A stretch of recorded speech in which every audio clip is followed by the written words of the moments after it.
गति प्राप्त की थी, परंतु बाद में पता चला कि वहाँ स्त्री शरणागत जीव को तन का समर्पण करना होता है। कौन से शास्त्र में लिखा है? अरे गुरु बनाया जाता है, भगवान का नाम जप करो, भगवान के मार्ग में चलो, अपने तुम चलो, दूरी तुम रहो। परमार्थ का मतलब क्या होता है? तुम हमसे जुड़ो, भगवान नाम लो, भगवत भजन करो, दूरी रहो। तन का दान, मल मूत्र के द्वारों का दान गुरु मांगे। न संत है ना वो कोई गुरु है। बिल्कुल नहीं अपराध लगता है, ऐसे को बिल्कुल त्याग देना चाहिए, 1 मिनट में त्याग देना चाहिए। परमार्थ विरुद्ध आज यही तो पाखंड चल रहा है। ऐसे दम कहाँ शास्त्र में लिखा है? अरे भैया, शिष्य बनी मतलब हमारी बिटिया। शिष्य का मतलब, गुरु का मतलब क्या होता है? पिता। पिता ही नहीं, परम पिता। हमारे तुम बच्चे हो। शरीर समर्पण का मतलब समझ लो, पहले समझ लो। तन मन धन प्राण सब समर्पित करने के लिए गुरु के लिए कहा गया है। कहा गया है कि जो तन है उसके समर्पण का मतलब कि आज से हमारे शरीर से वही कर्म होगा जो शास्त्र आज्ञा करता है, गुरु आज्ञा करता है। ये तन समर्पण है। मन समर्पण की मन से मैं वही सोचूंगा जो गुरुदेव ने बताया है। ऐसी गंदी बात अगर किसी को कहीं भी दे तो तत्काल दूरी हो जाओ, कोई अपराध नहीं लगेगा। वो कोई गुरु नहीं,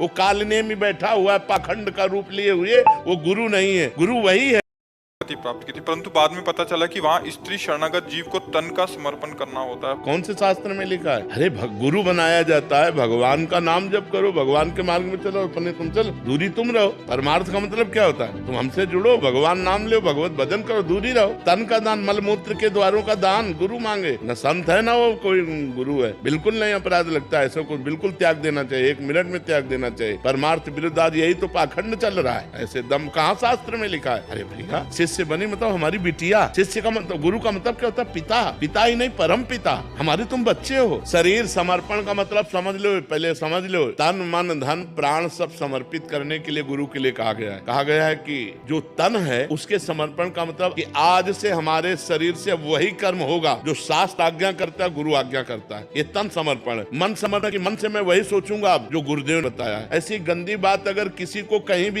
दे तो तत्काल दूरी हो जाओ, कोई अपराध नहीं लगेगा। वो कोई गुरु नहीं, वो कालने में बैठा हुआ है, पाखंड का रूप लिए हुए, वो गुरु नहीं है। गुरु वही है।